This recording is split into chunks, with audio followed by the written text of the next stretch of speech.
우두머리에 손을 들어준 거다라고 말씀해 주셨는데 김종욱 행정관님은 김문수 후보가 최종 후보 될 거라고 예상하셨습니까? 저는 김문수, 한동훈 두 후보가 붙는다면 당연히 김문수 후보가 될 거라고 생각을 했었어요. 왜냐하면 책임당원들의 흐름 자체가 전체 국민 여론들에 따라가기보다는 오히려 어떤 탄핵에 대해서 반대를 하거나 네. 아니면 내란을 저지른 내란 우두머리 전직 파면 대통령에 대해서 옹호하는 흐름들에 예. 상당히 강력한 힘을 줬었고 예. 이 힘을 가지고 있어야지만 이번 조기 대선에서 패배한다고 하더라도 그 주류들이 당을 장악할 수 있다라고 판단했던 것 같아요. 그러니까 이번 조기 대선에서 승리하는 게 중요한 게 아니라 오히려 그 지지층들을 계속 결집해 내므로써 조기 대선 이후에 당의 주류가 계속 남아야 된다라고 하는 판단들을 책임당원들을 중심으로 한 거 아닌가. 그러니까 책임당원 투표에서만 해도 22.5%라는 격차로 큰 김문수 표차로 이겼죠. 후보가 예. 이긴 거기 때문에 네. 다 아시겠습니다만 지금 김문수 후보 그다음에 단일화가 예상되는 한덕수 후보 이 두 분은 어떤 분입니까? 내란 우두머리를 옹호하고 비상계엄에 대해서 반성과 사과를 제대로 하지 않는 분들이 지금 단일화하는 상황이 벌어졌거든요. 예. 그럼 국민들이 이거 좋아하실까? 좋아하지 않는 판단을 왜 했을까? 그리고 이 두 분들이 앞으로 한 달 동안의 대선 레이스에서 내란에 대해서 반성 사과하실까? 저는 안 할 거라고 봐요. 그럼 국민이 좋아할까? 그다음에 내란 우두머리에 대해서 어떻게 할 거냐고 물어보지 않겠습니까? 전직 대통령에 대해서. 그러면 옹호하겠다고 얘기하면 국민이 그런 분들한테 표를 줄 수 있을까? 근데 왜 이런 후보를 뽑았을까? 이건 선거를 이기기 위한 건가? 라고 저희가 판단하기엔 문제가 있다. 그렇다면 조기 대선 이후에도 이 국민의힘이 지금까지 어떤 중심이 되었던 주류 세력들이 이후에도 당권을 가지고 가겠다라고 하는 소위 당권 선거가 아니었나라는 생각이 들기도 해요. 대선용이 아니지만 이재명 후보도 상당히 선명성이 강하잖아요. 두 후보 중에 어느 쪽이 좀 더 이제 중도층의 소구력이 있을 거라고 보십니까? 지금 나오고 있는 여론이 그걸 다 확인해 주는 거 아니겠습니까? 그러니까 기본적으로 지금까지 이재명 후보 같은 경우는 3년 동안 좀 독보적인 대선 후보 지지율 1위를 유지해 왔었고요. 네. 그다음에 이건 예를 들면 그냥 지지층입니다만 지난 총선 과정에서 보면 192대 108이라고 하는 전체적인 야당의 승리를 이끌어내는데 제일 야당의 당대표로서 그것을 수행해낸 측면들이 있고요. 그다음에 내란 같은 경우를 극복하는 과정에서도 이재명 당대표가 보여준 리더십이 분명히 있는 거죠. 이런 힘들이 있는데 거기에 플러스해서 본인 스스로가 합리적 보수까지 끌어안는 그러니까 내란을 진행했던 내란을 옹호하는 세력을 제외하고 모든 세력들이 모여야 한다라고 얘기를 하는 이념적 유연성 또는 내란을 극복하고 민주주의를 지키기 위한 포괄적인 연대를 얘기했었기 때문에 거기에 동의하는 분들이 오히려 지금 지지로 선회하고 있다는 것들을 지표상으로 드러난다는 생각이 들어요. 저는 그래서 지금의 추세로 간다면 저는 이재명 후보가 당선될 가능성이 매우 높다라고 판단을 하는 것이고요. 이 판단의 근거는 이재명 후보 개인적인 리더십이나 능력의 문제도 분명히 있겠습니다만 내란 사태를 어떤 형태로든지 극복하고 그것을 진압하지 않는다면 민주주의가 무너질 거라고 하는 국민적인 여론과 민심이 있다는 생각이 들어요. 네. 만약에 생각을 해보십시오. 소위 파면당한 윤석열 대통령의 집권 여당이 국민의힘이었습니다. 국민의힘에서 뽑은 대선 후보를 뽑는다는 게 뭡니까? 국민들 스스로가 거부했던 내란을 인정하는 사태가 벌어지게 되는 거거든요. 저는 이런 사태는 오지 않을 거라고 생각이 들어서 핵심적인 부분들은 얼마만큼 내란을 반대하고 헌정을 수호하는 세력들을 더 많이 모아낼 수 있을 것인가가 저는 민주당과 이재명 후보가 해야 될 가장 중요한 과제라는 생각이 들고요. 예. 또 반면에 있는 국민의힘의 김문수 후보든 아니면 무소속으로 출마하려고 하는 한덕수 후보든 이 내란 문제에 대한 명확한 입장, 파면당한 대통령에 대한 명확한 입장을 밝히셔야 됩니다. 이 애매모호성이라고 얘기하는 건 국민의 기본권을 언제라도 제약할 수 있는 위헌위법적인 비상계엄을 옹호하는 행위밖에 안 되는 상황이라면 이런 것들을 우리가 한치라도 용납할 수 없다. 네. 제가 볼 때 그것은 우리 헌법이 가리키고 있는 가장 중요한 민주헌정의 핵심이기 때문에 저는 그런 것을 저는 국민들이 용납하지 않을 거라는 생각이 들어서 쌍방이 상당히 강력한 리더십을 가지고 있다고 하더라도 제 생각에 오히려 더 강력한 리더십은 이재명 후보가 갖고 있다는 생각이 들긴 합니다만 저는 국민들의 민심과 여론을 벗어날 수 없다. 저는 거기에 최대한 그런 이해와 요구들을 대변하는 후보를 국민들이 선택하실 거라고 믿습니다. 민주당 입장에서는 국민의힘 주자 중에 김문수 후보가 되는 게 더 좀 경쟁하기 괜찮다라는 생각이 들었을까요? 아니면 한동훈 후보가 되는 게 더 수월했다고 보셨을까요? 어느 분이 올라오시건요. 이재명 후보다. 그러니까 예를 들면 두 분이 올라오셔가지고 어떤 대중적 반향을 일으켰다라고 저는 생각하지 않아요. 대중적 반향이 있었다고 한다면 한쪽으로 쏠림이 있었겠죠. 하지만 책임당원 분들 같은 경우는 여전히 내란을 옹호하거나 아니면 내란 우두머리를 옹호하는 입장들을 대변하는 예. 후보에 대해서 굉장히 강한 투표를 보이셨고 네. 국민 여론이라고 말할 수는 없습니다만 여하간 보수층, 국민의힘 또는 무당층들을 대상으로 한 분들 같은 경우는 일정하게는 박빙의 승부를 보여왔었습니다만 김문수 후보를 지지했다라고 하는 측면에서 지금의 결과는 스스로 자기의 지지층들을 좁히는 결과를 가져왔다는 생각이 들어서 예. 한동훈 뭐 후보가 됐건 아니면 김문수 후보가 됐건 네. 저는 더 중요한 부분들은 두 사람이 중요한 게 아니라 네. 내란에 정확히 반성하고 사죄를 함으로써 미래가 있다라고 하는 것들을 보여주지 못했기 때문에 네. 저는 뭐 어느 분이 올라오셨다고 하더라도 상황 자체는 쉽지 예. 않았을 과 거예요. 대선을 실시한 뒤 곧바로 직을 내려놓겠습니다. 이제까지 많은 정치인들이 이런 말씀은 하셨지만 아무도 시행하신 분은 없습니다. 저는 3년 이상을 하지 않겠습니다. 예, 한덕수 전 총리가 결국에는 총리직을 사퇴하고 출마를 선언했습니다. 나오기는 나왔는데 어떻게 보십니까? 끝까지 완주할 거라고 보세요? 아니, 저는 진짜 이 후한무치라는 단어가 생각이 나는데 3년 동안 유일하게 단독 총리를 했습니다. 예. 그리고 소위 위헌위법적인 비상계엄들이 발생을 해서 네. 국민들의 국민적 기본권을 침해당할 수 있는 가장 큰 문제가 발생했던 정부의 네. 제2인자였습니다. 네. 근데 그 다음에 이제 어떤 일이 벌어졌습니까? 본인이 권한대행, 파면당한 대통령 때문에, 탄핵당한 대통령 때문에 권한대행이 있을 때 반복적으로 위헌행위들을 벌였습니다.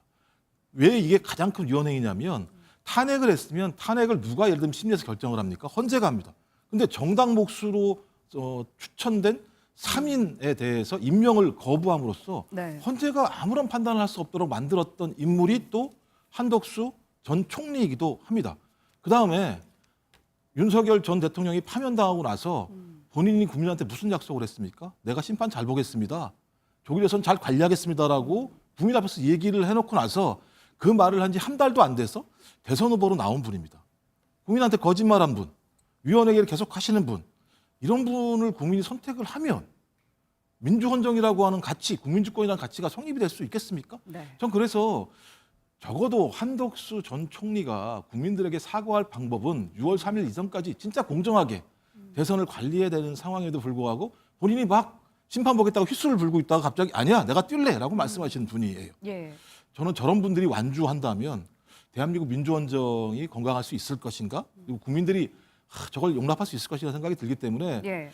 근데 이제 문제는 지금 여론 현상을 보게 되면 오히려 한덕수 전 총리가 김문수 국민의힘 대선 후보보다 더 좀 잘 나오지 않을까라는 좀 저는 예측이 드는 측면들이 있는 거예요. 아, 예. 그렇다면 이번 대선은 어떤 형태로든지 내란에 대한 판단을 국민들에게 요구하는 선거가 될 수밖에 없는 상황이다. 예. 전 그렇다면 이 판 자체들은 민주주의를 지키냐 마냐의 선거이기 때문에 저는 국민들한테는 참 가혹한 선거이기도 합니다만 또 반대로 따지면 네. 응징 투표로 갈 수도 있는 측면이 있기 때문에 상당히 많은 국민들이 나와서 투표하지 않을까라는 생각이 드는 전 그런 상황이라고 생각이 듭니다. 예. 심판이 선수로 뛰는 건 바람직하지 않다. 이렇게 아니 바람평이 그건 말이 안 되는 거죠. 말이 안 실제적으로는 된다. 심판이 막 휘슬 불고 있다가 네. 갑자기 아니야 내가 뛸래라고 말씀하시면 예. 선수들이 거기 앉아가지고 불공정하다. 오케이 알았어 이렇게 얘기하겠습니까? 말도 안 되는 얘기죠. 실제적으로는. 알겠습니다. 선수가 돼서 나왔다라고 말씀을 하셨는데 그 선수가 경기장에 없고 사실 장외에 있었어요. 국민의힘 경선에는 뛰어들지 않고 이제 무소속으로 대선 출마 선언을 했는데 결국에 국민의힘 후보랑 단일화를 할 거라고 보십니까? 단일화하지 않고서는 방법이 없는 거죠. 3자, 4자 대결이 될 수는 없는 상황이고 한덕수 전 총리가 나올 때는 단일화를 전제로 나왔다고 생각을 합니다. 그리고 예. 본인이 이길 거라니까 나왔겠죠. 본인이 이기지도 않을 거라면 본인이 무소속으로 출마 선언을 했겠습니까? 지금 여론 지형을 보면 그러니까 한덕수 전 총리가 이 판에서 본인이 가장 중요한 인물군이 되려면 적어도 반기문 전 유엔 사무총장처럼 압도적인 여론이 있어야 되는데요. 그렇지도 않은 상황입니다. 지금 지지율은 막 그렇게 네, 높지 그런 않으니까요. 상황에서 무소속 출마를 했다라고 하는 건 국민의힘과의 단일화를 염두에 둘 수밖에 없는 측면들이 있는 건데 예. 제가 계속 심판 문제 제기를 한 건 뭐냐면 네. 본인 출마할 수 있죠. 뭐 대한민국에 누구라도 출마할 수 있는 거니까요. 근데 거짓말을 했다는 게 문제예요. 국민들한테. 국민들한테 거짓말을 한 분이 국민들한테 선택받겠다고 나오면 말이 안 되는 거잖아요. 어떤 거짓말 말씀하세요? 그러니까 12월 14일 날 윤석열 전 대통령이 탄핵당했을 때 지금 무엇보다 중요한 것은 국정에 있어 한치의 국정 공백도 있어서는 안 된다는 것입니다. 이거 두 차례나 얘기했어요. 네. 그다음에 4월 4일 날 대통령이 파면됐을 때 차기 대통령 선거 관리에 최선을 다하겠습니다. 이 얘기는 뭐겠습니까? 내가 계속 권한대행으로서 총괄 지휘겠다. 예. 6월 3일 이전까지 국정공백에 한치도 어떤 틈이 없도록 열심히 권한대행을 수행하겠습니다. 네. 그리고 이 와중에서 공정한 대선 관리를 할 수 있도록 노력하겠습니다라고 얘기해놓고 한 달도 지나지 않고 나왔다는 거예요. 네. 이런 분이라면 언제라도 말을 바꿀 수 있는 것 아니겠습니까? 그리고 또 하나 광주도 마찬가지인데요. 참배를 막았던 가장 핵심적인 이유는 어떻게 내란 정부의 유일한 국무총리가 명확한 사과와 반성도 제대로 하지 않고 광주 올 수 있냐는 거예요. 광주는 어떤 곳입니까? 저희 내란을 일으켰던 전두환에 의해서 5.18에 많은 분들이 희생을 당했던 공간 아니겠습니까? 예. 여기다 전제가 없고요. 그다음에 호남 사람입니다. 제가 볼 때는 한덕수 전 권한대행은 선택적 호남 사람인 것 같아요. 47세인가에 본인의 나온 내용들을 보면 출생이 네. 서울로 나와 있습니다. 네. 그러니까 필요할 때는 호남이고 필요하지 않을 때는 예를 들면 다른 지역으로 말씀하시는 분. 그러니까 계속 이런 모습들 자체가 대통령 후보로서의 자격 자체에 대해서 국민들이 의심을 하고 있다. 그러니까 좀 명백하게 말씀하셔라. 예. 명백하게 말씀을 하시고 거짓말하지 마시라. 그랬을 때 저희들이 봤을 때 대선 후보로서 인정할 수 있는 것이지 네. 그렇지도 않다면 저분이 왜 나왔을까라고 하는 저희 의심을 하게 되는 거죠. 예. 대선 후보로서 대통령이 되려고 하는 것인가? 아니라면 다른 의도가 있나? 본인이 예를 들면 내란 과정에 깊숙이 개입했었나? 또는 내란 이후에 본인의 행위와 관련해서 유언 위법적인 행동이 있으니까 법률적 처벌을 받는 것이 두려웠나? 이런 것들을 면피하기 위한 정치 세력들을 모으기 위한 것이 아닌가라고 하는 많은 의문들이 나오는 거죠. 예. 국민들에게 잘 설명해 주셨으면 좋겠습니다. 예. 뭐 두 분 다 단일화 건데 둘 중에 그래도 가능성이 높아 보이는 건 아까 말씀드렸죠. 예. 한덕수. 한덕수 후보 변함이 없다. 왜냐하면 김문수 후보 지지표에는 한덕수 후보 지지표가 좀 들어가 있다고 봐요. 기본적으로. 그러니까 그 전부터 4인 중에서 김문수 후보와 홍준표 후보 같은 경우는 단일화의 여지를 남겨뒀던 거죠. 단일화의 여지를 남겨두지 않는다면 한덕수를 지지하는 책임 당원 분이든 아니 보수 지지층들이든 그 후보를 찍을 리가 없으니까요. 그러니까 이제 어제부터 생각이 좀 달라지시는 거죠. 대선 후보가 되시니까 아니, 오늘부터 이런 얘기를 하면 되냐라고 얘기를 하면서 여지를 두는 건데 네. 저는 제가 볼 때 이건 좀 국민을 무시하는 행위가 아닌가 생각이 들기도 해요. 네. 그러니까 제가 볼 때 번개불에 콩고 먹는 것도 아니고 이거 번개불에 콩고 먹으면 다 타버리죠. 상황 자체가. 근데 예. 왜냐하면 지금 예를 들면 오늘이 4일입니다. 네. 5일, 6일 정도의 합의가 돼야 될 거예요. TV 토론도 패스한다? 그럼 국민들한테 뭘 가지고 판단하라는 거지? 저는 TV 토론 정도 한 번은 해야 된다고 생각을 해요. 저 개인적으로. 예. 그러면 5월 7일 날 해야 됩니다. 왜냐하면 8, 9일 날 양일은 해야 되잖아요. 하루에 할 수 없으니까. 8, 9일까지 해야 된다면 저도 6일 전에는 룰 세팅이 끝나고 7일 날은 TV 토론을 해야 되고 네. 8일 날, 9일 날 여론조사를 해야 되는 건데 이렇게 여론이 형성된다고 생각하지 않아요. 민주국가에서 이 짧은 기간 동안에 어느 두 후보가 난지에 대한 판단을 할 수 있겠습니까? 그렇다면 그 얘기 뭡니까? 기존에 있었던 그냥 그 각 유권자들의 판단을 가지고 결정하라는 얘기이거든요. 저는 이런 단일화라고 하는 것이 얼마만큼 국민들에게 이해될 수 있을 것인가라는 생각이 분명히 들어서 오히려 5월 11일 이전에 못할 수도 있겠다. 그럼 이제 5월 20일 이전에 재외국민투표 이전에 예. 2차가 있을 것 같고 맨 마지막은 이제 사전투표 이전에 하는 방법이 분명히 있거든요. 예. 근데 이렇게 가게 되면 이제 국민들이 더 신뢰가 떨어지겠죠. 단일화 효과는 떨어질 수밖에 근데 없겠죠. 그러니까 빨리 하면 국민을 무시하는 단일화가 되는 것이고 아, 또 늦게 하게 되면 국민들 또 특히 지지층 같은 불안을 느끼는 것이 되기 때문에 예. 제가 말씀드립니다만 양 후보가 어떤 입장들을 명확히 국민한테 말씀을 하셔야 돼요. 저는 6일 날 아니면 적어도 7일 날 오전쯤에는 양 후보가 국민에게 나와서 가장 지금 국민들이 판단을 할 근거로 얘기하고 있는 내란 문제와 소위 전직 파면당한 대통령에 대한 입장이 어떤 것인가의 부분, 그다음에 우리 양 후보가 만들 향후의 대한민국은 어떤 방향으로 갈 것인지 이런 것에 대한 얘기도 없이 그냥 무턱대고 여론조사를 한다?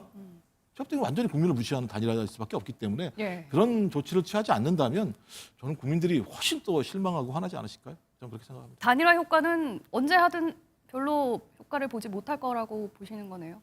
그렇죠. 왜냐하면 단일화를 해야 되는 명분이 있어야 되는 거잖아요. 예. 제가 계속 말씀드립니다만 단일화를 해서 승리할 수 있어야 된다라고 하는 것인데 승리를 하기 위해서는 국민이 바라는 것에 대해서 본인들의 입장을 얘기해야 돼요. 예. 제가 볼 때 이번 대선의 가장 핵심적인 내용들은 윤석열 전직 파면당한 대통령이 한 내란에 대해서 어떻게 생각해? 당신의 입장을 얘기해. 이 문제를 어떻게 털고 나가지 않으면 미래가 없는 거 아니겠어? 그리고 출당을 시킬 거야 안 시킬 거야? 계속 내란 우두머리를 옹호한다고 하면 그것이 자체가 민주주의를 갖다가 부정하는 거 아니야? 네. 근데 이 문제에 대해서 아무런 말씀도 하지 않는 상황이기 때문에 저는 이 단일화가 가지고 있는 한계, 이 단일화가 가지고 있는 확장성 자체가 매우 한계가 있을 수밖에 없다고 말씀드리는 겁니다. 예.